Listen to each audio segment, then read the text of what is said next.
Imagine being one of the highest paid models in the 80s, in an era of supermodels like Naomi Campbell, Cindy Crawford, and Linda Evangelista. You're strutting down runways for Versace, Chanel, and Dior. Imagine being married to Duran's lead singer, Yasmin Le Bon, living in the spotlight, and traveling the world like it's a never-ending vacation. The ultimate power couple everyone envied you. You had it all, the fame, the fortune, the beauty. But what if that perfect life, that dream, wasn't as perfect as it seemed? Behind the glossy covers of Vogue, the endless photo shoots, and the flashbulbs of paparazzi cameras, Yasmin Le Bon was battling something far darker than the glittering world of supermodels and rock stars. Cheating scandals, devastating miscarriages, breakdowns, none of which the public knew about. How do you keep it together when the world is watching your every move, and behind closed doors, everything feels like it's falling apart? Let me guess you're thinking, oh, come on, it's all just part of the lifestyle, right? Fame, fortune, and the runway. They come with a little drama. Yeah, you might say that. But Yasmin's journey wasn't just about glitzy shows and headline moments. It was about navigating a chaotic life where nothing was ever as simple as it appeared. Yasmin's life was full of ups and downs, but trust me, the downs were darker than you might expect for someone who seemed to have it all. And let's be real here. You don't hear that side of things when you're staring at a model on the cover of a magazine, do you? So, how did Yasmin juggle everything? Her career, her family, the intense pressures of fame, and still manage to show up looking like she had it all? What really happened behind the scenes of that seemingly flawless life? Was it sustainable, or would it all come crashing down? This is the untold raw story of Yasmin Le Bon, supermodel, wife, mother, and a woman who had everything, but also lost so much in the process. Stick around because the full picture? It's not what you think. Okay, let's rewind all the way back to 1964, Oxford, England, where Yasmin Parvaneh, aka Yasmin Le Bon, was born. I hope I pronounced it right. She was the younger child of an Iranian father, a photographer, who taught at a local polytechnic, and an English mother, who worked as a window dresser. Sounds kind of normal, right? But here's the twist: Yasmin had this undeniable passion for fashion, and it wasn't just a fleeting interest. It was in her blood. Her father's passion for photography definitely had an influence on her. From a young age, Yasmin was all about aesthetics. She wasn't just flipping through magazines for fun. She was studying them, obsessing over every detail. Everything to do with that kind of world? I adored fashion. I loved photography. My father taught photography. So I did. I mean, from the earliest age, at 13, my little Saturday job, I spent all my money buying magazines, buying Vogue every month. And by Vogue. And I studied it. I studied all the photographers, their lighting, all the fashion. At 13, she was already a Vogue regular, collecting each issue like it was a treasure, studying them religiously. She would even spend her Saturday job money on magazines and perfume. Yep, Vogue was her Bible. What? Vogue? Now, I don't know about you, but when I was 13, I was buying a couple of Twilight and Taylor Swift posters. Definitely not Vogue. Yasmin, though. She was already on a different level. Fast forward to school. Yasmin wasn't exactly the typical fashion-obsessed teen you'd imagine. No wild runway dreams at first. In fact, she didn't know what she wanted to do after school, while everyone around her seemed to have their lives figured out. Jobs, further education. Yasmin was just, well, floating. Just gonna go with the flow. She didn't have a plan, and that wasn't exactly sitting well with her friends. Everyone made me so panicked. And everyone kept saying, you should be a model, you should be a model. So finally, I was so panicked by my own friends who were saying, you've got to do something. Imagine having all your friends constantly telling you to do something with your life, and you're like, okay, cool. I'll just get on a train to London and knock on the door of a modeling agency. I'm sure that'll work. Yeah. Yasmin was like, all right, let's do it. All right, let's do this. So, in 1983, after a whole lot of pressure from her friends, Yasmin took a big step. She hopped on a train, soaking wet from the rain, dressed like, well, let's be real, like a boy. I mean, she wasn't exactly stepping off the train in full runway glam. But here's the thing. She didn't just knock on any door. No, she knocked on the door of Models One of the best modeling agencies in London. And the rest? Well, it was history. Jose Fonseca, the co-founder of the agency, saw her and signed her on the spot. No hesitation. Within 1 week, Yasmin was already working. Talk about a dream start, right? She had no fancy contacts, no in the industry, just raw potential, ambition, and some serious confidence to back it up. And bam, she was in. Can we just take a moment to appreciate how wild that is? Wow. Here's the wild part. When Yasmin first started out, the modeling world was all about blonde hair, blue eyes, and a very specific kind of beauty. Yasmin didn't quite fit that mold. She was ethnically ambiguous, with dark hair, dark eyes, and skin that didn't scream traditional beauty standards. I had a weird face for that time, she says. I looked mixed race, but no one quite knew what. I wasn't a commercial choice because in the fashion world, people didn't look like me. But guess what? Yasmin's weird face? It became her superpower. She wasn't just another blonde bombshell, she was different. She had that ethnically ambiguous look that set her apart from the sea of cookie-cutter models, and she was right. In a world dominated by the same old beauty, people were craving something new. Yasmin was that something new. She brought change to the runway, and thank goodness for that. Well done. And let's not sugarcoat it, she didn't just become another model. No, Yasmin became one of the top models in the world. She appeared on the covers of over 300 magazines across the globe, including the iconic first issues of British and American Elle, and graced the covers of 3 issues of Italian Vogue. Let's just take a second to appreciate that. 300 magazines. That's huge. And these weren't just any magazines, these were the magazines, the ones that defined the industry. Yasmin was everywhere. She didn't just walk the runways, she was the face of major campaigns for Calvin Klein, Ralph Lauren, Karl Lagerfeld, you name it, she worked with them. And she was good, so good that Yasmin quickly became one of the highest paid models of her time. And that's the dream, right? To go from walking in the rain with no plan to making top dollar for walking down the runway. Yasmin was on top of the world. The cameras loved her, the designers adored her, and every guy in the industry probably wished they had a shot. But one guy? He wasn't about to just wait for his turn. No, he had other plans. Okay, so imagine this. You're a supermodel at the top of your game, and you're doing your thing, shooting with some of the best photographers in the world, making waves in the fashion scene. Then, out of nowhere, this rock star, one of the biggest names in the world at the time, decides he's got to have you. I'm talking about Yasmin Le Bon, lead singer of Duran. Yes, the Duran. Can you already feel the drama unfolding? So, here's how it all went down. In 1984, during a photo session with photographer Mike Owen, Simon was bored, flipping through Mike's portfolio, and then bam, he spots Yasmin's picture, and it was game over. He saw that smile and thought, I have to have her. Classic rock star move, right? Now let's not pretend Simon was some suave, smooth-talking guy. No, he's just bugging Mike, asking who she was, getting a little too eager about it. Mike, being the professional, was like, nope, not happening, Simon. I'm not giving you her number. But Simon wasn't going to be deterred. He badgered Mike until finally he got the name and the agency. Picture it, the name, scribbled on a little piece of paper, slipped into Simon's pocket. But of course, Simon had no idea what to do with this, so he just kept it, like a little souvenir from his I'm interested in this supermodel moment. Classic move, right? I mean, it's Yasmin Le Bon. What else would you expect? Classic. And in case you're wondering, Mike Owen has confirmed that this is the exact photo Yasmin Le Bon saw in his portfolio that made him determined to ask her out. Fast forward a bit. Simon's manager, who just so happened to be dating Joanne Russell, another top model, asked her, Hey, you know this girl Yasmin? And Joanne was like, yeah, she's at my agency.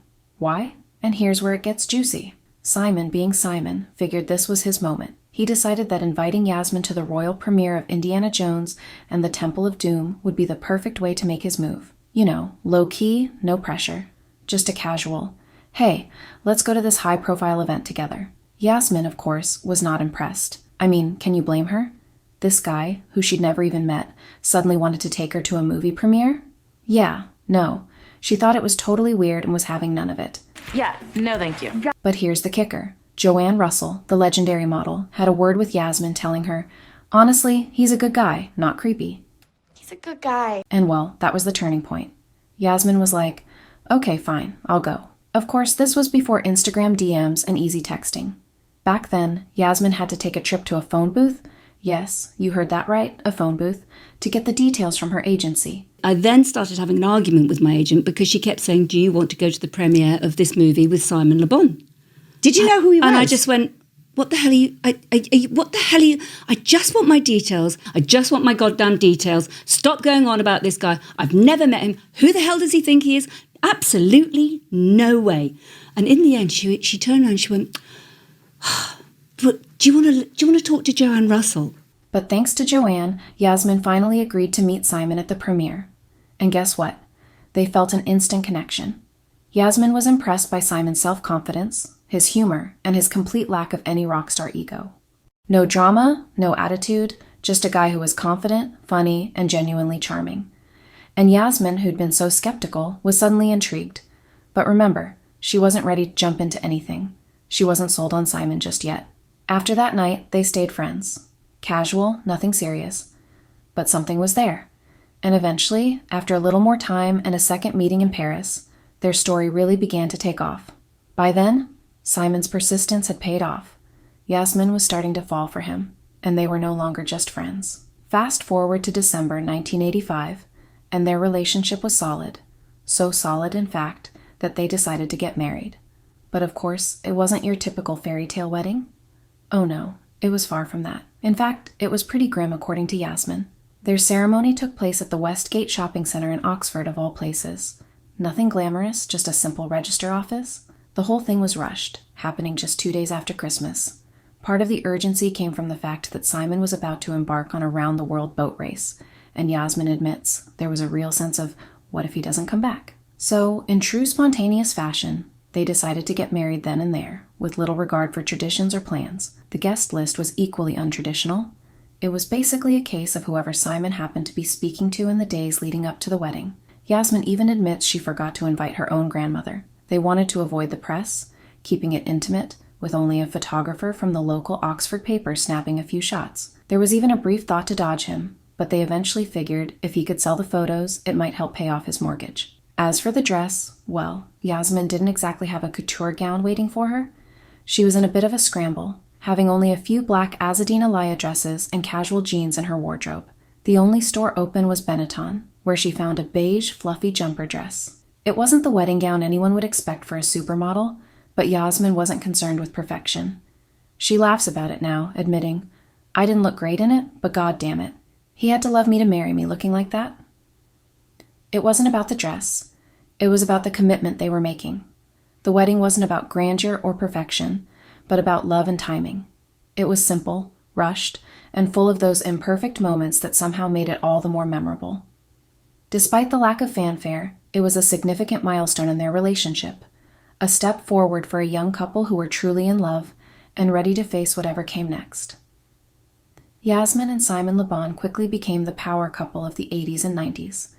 It wasn't just the fact that Simon was the lead singer of the world-famous band Duran, or that Yasmin was an international supermodel. It was their vibe, their energy, the way they supported each other and made headlines without trying. They were everywhere, on the covers of magazines, on red carpets, and in the public eye. But they were also the couple that had each other's backs, no matter what. They had kids, 3 daughters to be exact, Amber, Saffron, and Tallulah. But that didn't slow Yasmin down. If anything, it made her more of a force to be reckoned with. So how are you feeling after doing a whole week of shows? This one has a little baby, too. I'm a young mother. Get very young. Did you get the young? But we're all growing up. We're not the babies anymore. Speak for yourself, Cindy. I'm not growing up. I'm regressing, actually. She didn't just step off the runway after becoming a mom. She walked it like she owned it. She showed the world that you could have a family and a career. In fact, she was so involved in the fashion world that, in 1991, her daughter Amber, who was just 20 months old, made an iconic debut at Chanel's fall-winter show, right alongside her mom. There was something magical about that moment. Little Amber, in a custom onesie designed by none other than Karl Lagerfeld, stole the spotlight. Can you imagine? A mother-daughter runway moment that went down in history. Vogue even crowned it one of their greatest mother-daughter runway moments of all time. And if you think that was a one-time thing, think again. Amber came back to the runway with her mom in 2012 during Chanel's Rajasthan-inspired resort show, proving that the Le Bon legacy was only getting started. But Yasmin wasn't just a runway queen. She was a woman who wasn't afraid to make her own rules. And when it came to her marriage to Simon Le Bon, she made sure there was no confusion about who was in charge. With Duran's fame constantly attracting groupies, Yasmin had her own way of dealing with it, no subtlety required. One of the most legendary stories comes from a backstage moment at a show in Los Angeles. Simon, surrounded by adoring fans, was no stranger to attention. But Yasmin, with her usual confidence, made her feelings clear in the most bold way. If I could see someone was really hitting on him in a big way, you would walk up behind him and just grab him by the balls. And just stand there holding them like, see, they're mine, okay? Hey, you got to be careful, man. A playful yet powerful reminder to everyone, Simon was hers. It wasn't about jealousy. It was about marking her territory with a smile and a little sass. And trust me, it got the message across loud and clear. Yasmin wasn't just supporting Simon from the sidelines. She was actively involved in his music career, appearing in Duran's Girl Panic music video in 2011, alongside other supermodels like Cindy Crawford, Helena Christensen, Naomi Campbell, and Eva Herzegovina. Together, they embodied what it meant to be a power couple, constantly evolving, breaking boundaries, and having each other's backs. But even in the face of their shared success, Yasmin always stayed grounded in who she was, a model, a mother, a wife, and a woman who knew her worth. All right, let's take a turn and talk about the side of Yasmin's life that wasn't all glitz and glamour, the side we don't always hear about when we think of supermodels and rock stars. Behind the flawless runway walks and the headline-making couple status, Yasmin's life took a darker turn. You see, it wasn't all sunshine and romance. While the world watched them as the ultimate power couple, Yasmin was dealing with some deep personal struggles. First, there were the miscarriages. Yasmin had 2 heartbreaking losses before giving birth to their daughters, Amber, Saffron, and Tallulah. After marrying Simon in December 1985, they had quickly decided they wanted to start a family. By August of the following year, Yasmin was 6 months pregnant, filled with excitement. During this time, Simon was deeply immersed in his love for boat racing, and the Whitbread round-the-world race was in full swing, one of the biggest sailing events. Yasmin was at home in London watching the race unfold on TV when disaster struck. The boat Simon was racing on capsized due to severe weather, and he and his team were trapped below deck for hours. Yasmin, watching helplessly from home, fainted when she heard the news. When she came to, she was told that she had lost her baby. The shock and grief were overwhelming, but the heartbreak didn't end there. 2 years later, Yasmin faced another devastating blow. She was pregnant again, feeling hopeful this time, and had already begun preparing for the baby, buying clothes and reading books to become the perfect mother. But once again, tragedy struck. At 5 months pregnant, Yasmin went into a medical crisis and was rushed to the hospital. After the worst wait, she was told she had lost the baby. The doctors couldn't explain why, and Yasmin, devastated, had to endure the pain of another miscarriage. Throughout this, Simon stood by her side, offering sweetness and tenderness, but the emotional toll was far from easy. The pain of those losses was overwhelming, and Yasmin was left to process everything quietly, far from the public eye. But just when it seemed like the storm had passed, a different kind of storm was about to hit their world, the kind that comes not from within, but from the outside. As the Le Bon family navigated these heartbreaking moments in their personal life, the press was quick to start spreading rumors about Simon's fidelity. Yasmin, the ultimate power couple's wife, suddenly found herself grappling with stories of infidelity, whispers in the tabloids, and accusations that threatened to tarnish their relationship. The magazines had their headlines ready, the paparazzi were snapping, and the world was more than ready to gossip. It was a cruel irony. The couple who appeared to have it all, money, fame, a beautiful family, were now under the microscope, not for their successes, but for their supposed failures. You know, you try not to let things affect you because there's so much rubbish written and it really is complete fabrication. Or, you know, so many times I've caught them, I mean, red hand, just lying. And it is difficult because it's hurtful. You know, it would be different if maybe Simon and I were with each other 24 hours a day, 7 days a week, but we're not. We do have to spend moments when we're really away from each other quite a lot. And it can be really, really tough. And more than anything, I think it's tough on your families because they don't understand. You know, I'm prepared for all of that. I'm used to people looking at me. I'm used to people judging me all the time. But they're not. And here's the thing. Through all of it, Yasmin has always pushed forward. As of this year, she and Simon are celebrating 40 years of marriage. That's right, 4 decades of navigating the ups and downs of life together, proving that real love and real commitment are worth fighting for. It's amazing when you think about it. Here's a woman who has weathered some of life's darkest moments, yet still manages to shine in every possible way. She still models. she still designs, and yes, she even tours with Simon, supporting him every step of the way. She's still in the spotlight, still showing up and doing what she loves, proving that even after 40 years of marriage, the spark is still there. Yasmin Le Bon is not just a supermodel or a famous wife. She's a force, a woman who's been through the highs and the lows, the love and the loss, and yet still keeps pushing forward, looking ahead, and doing what she loves. She's truly timeless, and her story is far from over. So, to this day, as Yasmin continues to work, design, and live life with Simon, it's clear. The Le Bon legacy isn't just about fame or beauty. It's about resilience, love, and the journey of building a life together that stands the test of time. And let me tell you, that kind of love, it's a love story for the ages. All right, that's it for today's deep dive into Yasmin's life. And hey, let me know in the comments which model you want me to talk about next. Trust me, there's always more tea to spill. Until then, stay fabulous, and I'll see you in the next one.